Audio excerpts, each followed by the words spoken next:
Hello guys, we're back at Logical as always, and we're going to be playing some Warframe. But this is more just a let's talk Warframe video because there's a shit ton that actually needs to be covered within this game before I actually jump both feet in to the deep end. You get the idea, so you do. So guys, if you enjoy, please like, share, and subscribe. Enjoy the background content as well. The joys of an excavation mission. That's all I've got to say about that there.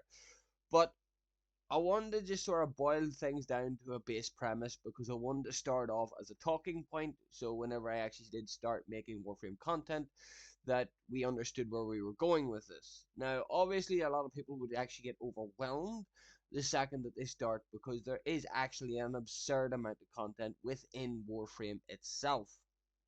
So there is. And the star chart is a brilliant place to start because these are the individual maps that you're going to be going through.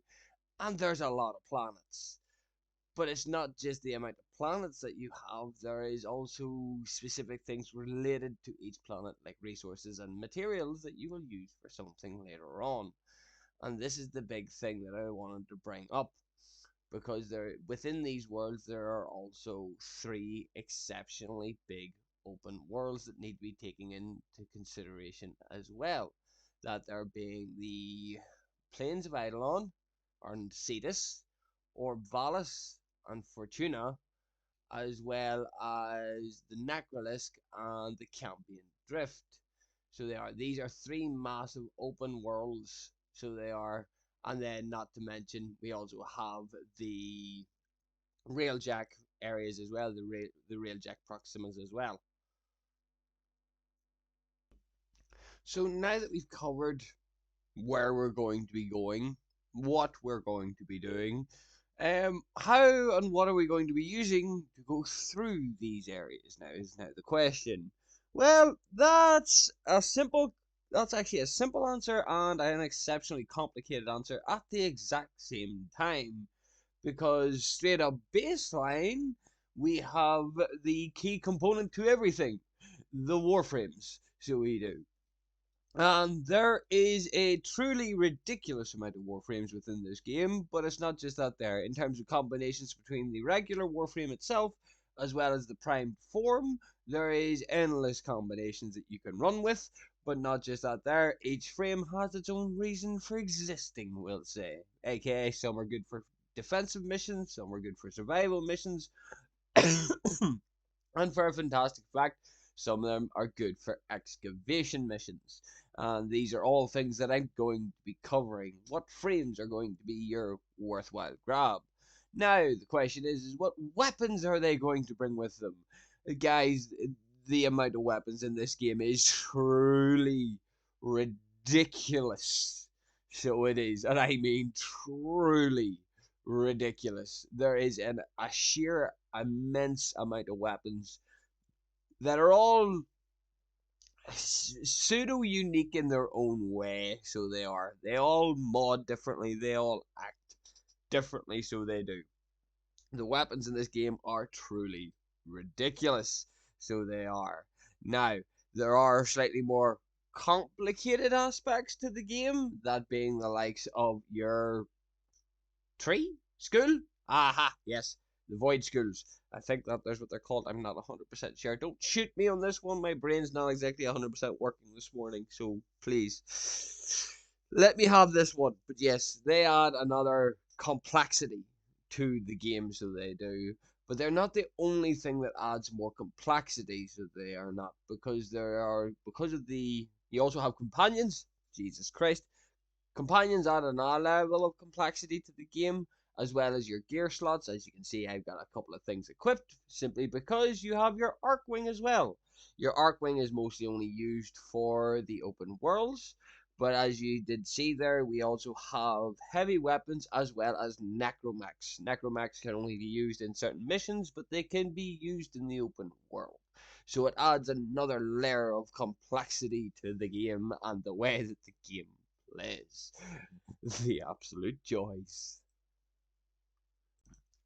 So let's cover the last few core parts, we'll say, of Warframe. So well, because this is sort of like the last little slot that sort of covers base game style stuff.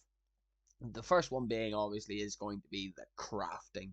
There is going to be a lot of crafting done whenever you're playing this game, just to keep that in mind, and that is why I had brought up the planets beforehand, because you're going to need to be able to get into these planets and obviously deal with that, so on and so forth.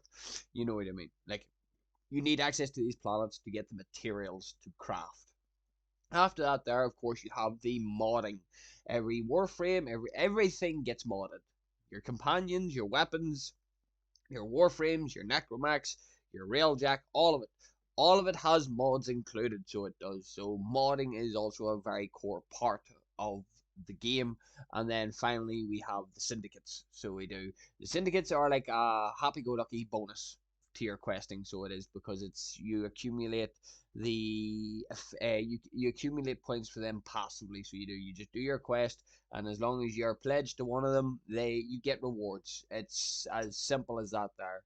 The final thing that we really need to cover is basically everything else. You have an immense amount of quests, warframes, companions, relics, arcanes, weapons, the Kuva Liches, the Sisters of Parvos, the different factions. The factions is the big one, because if you're going to be going in and doing a faction specific, so yeah, faction specific.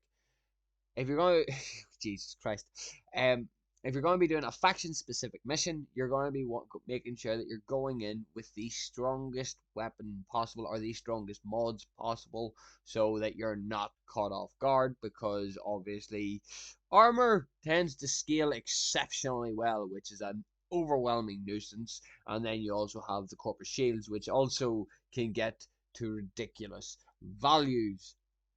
So there you go. And basically that there's more or less it. Um, it was more. This video is more just about is more of along the lines of let's just sit down and talk a little bit. So it was, because just to give you an idea of what we're going to be going into. So we are. And I will be doing it piece by piece until we get to the end game, and then all that there is just going to be the likes of weapon showcases, stuff like that there. Now, don't get me wrong, there is many other people that has done weapon showcases in the past. Do not get me wrong. I just want to add my own little twist to it, just to sort of see if there's anything that I might be able to do a little bit better. Don't get me wrong, I'm not the best Warframe player, because I haven't even fucking properly made it into Steel Path yet. And Steel Path is like the true ultimate end game, so it is. Sorry, I'm having my coffee. If you're wondering what the reason why I didn't bring up Steel Path and a few of the other things is because they are extremely, extremely late game things, but they will be covered in time, so they will. So guys, long story short, I hope you've all enjoyed. My video did not go as planned, because I had pre-recorded this and then the audio fucked up, so there's now an issue with my capture card, so that's going to be fun to fix. Yay! But yes, remember, not everything goes to plan, guys. I hope you all enjoyed. Please like, share, and subscribe if you didn't enjoy. And guys, I shall see you all in the next video. Bye!